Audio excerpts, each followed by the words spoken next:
Hello, we're having a beach party here in the big harbor. I'll have these blown up in no time. It's kind of hard getting them started. I think of all the fun we'll have with these. I love throwing beach balls around, don't you?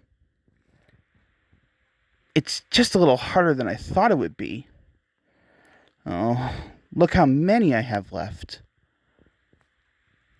I said I would. No, I said I could blow up all these beach balls. Maybe I should have asked Emily first. One bright morning, Carla, the cool cabin cruiser, was cruising past Katie's Cove, just zigging and zagging along in her jazzy way. A little voice called. Carla slowed down and saw Dorothy, the small dory who lived in the cove. Said Dorothy. Answered Carla. Said Dorothy. Dorothy was just crazy about cool Carla. Said Carla, and then she had a better idea. Carla cruised off to find Sigrid. Dorothy was so excited she began bobbing back and forth until she almost keeled over. Sigrid was delivering supplies to Owen, the giant oil rig, who lived out on the ocean. Sigrid knew that tooty toot toot sound anywhere. Sure enough, it was Carla. Sigrid thought about it for a moment.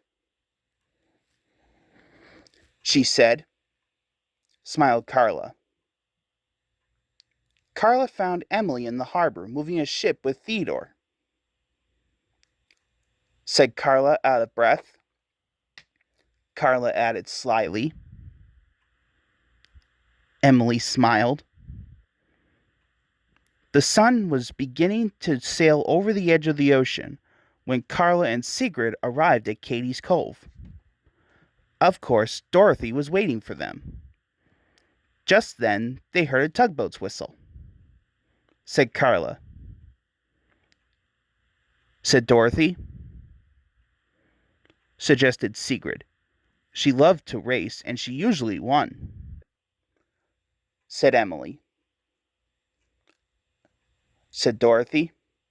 You see, Dorothy didn't have an engine like the other boats. Suggested Sigrid, who always wanted to be a tugboat anyway. Shouted Carla. Sigrid attached a small rope to Dorothy, and everyone lined up to begin the race. Churro, the fishing trawler, who lived in the cove with Dorothy, blew his horn, and the boats took off. Carla and Emily quickly took the lead. Shouted Dorothy.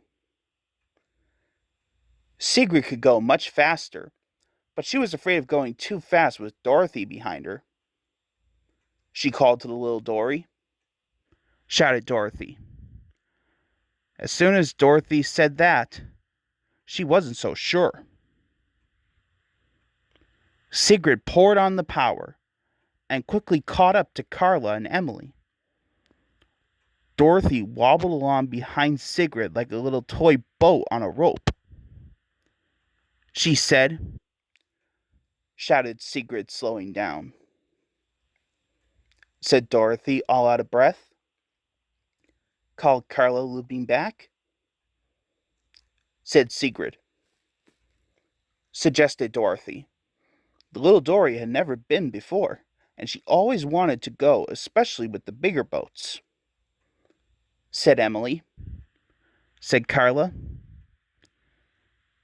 Sigrid began to tow Dorothy again. By this time, it had gotten quite dark. The dory peered out towards the inky ocean. She said, answered Sigrid. Said Dorothy, holding back a great big yawn. Well, no sooner had Dorothy said this when Sigrid slowed down again. Said Carla. Whispered Sigrid. Sure enough, Dorothy was snoring little Dory snores. Emily grinned. Said Sigrid. said Carla. She added with a scampy smile. Suggested Sigrid. Agreed Emily.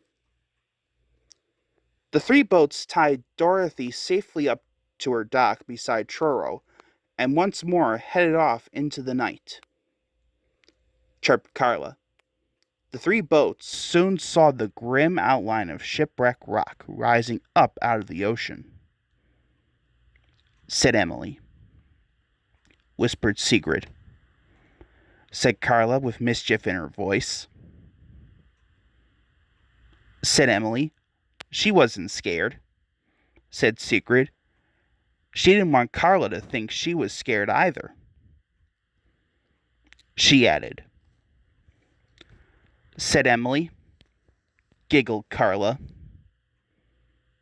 Emily began.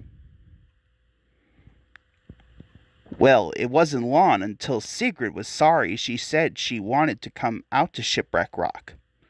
It was different, hearing a scary story in such a spooky place. Carla had an idea. Said Emily. Asked Sigrid. Shouted Carla. Well, Sigrid nearly popped her helicopter. Carla had snuck up on her. Smiled Carla. Said Sigrid. Continued Emily. Said Carla. Sigrid stuttered. Emily said softly. Emily led Sigrid and Carla to the deepest, darkest, creepiest part of Shipwreck Rock. Whispered Emily. Said Sigrid. Chuckled Carla. Sigrid said. Said Carla. Said Emily. Said Carla boldly. Frowned Emily. Said Carla. The cabin cruiser floated out into the open ocean. She began. She called softly. Well, no sooner had she said those words, and she wished she hadn't, the water began to boil and bubble around her. Something was rising up from the bottom of the ocean. Cried Carla. Groaned Emily. She was scared for the first time, too. She suddenly realized that telling ghost stories was very different than seeing real live ghosts. The water churned and chopped some more. Cried Emily. But it was Northumberland's submarine, coming home from his nightly underwater ocean patrol. Well, Emily was so relieved she laughed out loud. She said, stammered the sub, and down he went again. Emily cruised back to Katie's Cove and told Carla and Sigrid what had happened. They all had a good laugh about Northumberland the Sea Beagle, too. Just then, they heard a familiar whistle. It was Theodore. He explained. Yawned Emily. Called Theodore. Yawned Sigrid. Added Carla. Well, for the first time that night, they found it was very easy to do exactly what they said they'd do. Emily really did have a wonderful sleep that night, just like she said she would. Oh, and I said I would blow up all these beach balls, but there are just too many of them. Wait, I know something I can do. I can have everyone in the big harbor help me. Thanks for visiting with us, and we'll see you all again next time. Wait, I wonder, do tugboats know how to blow up beach balls?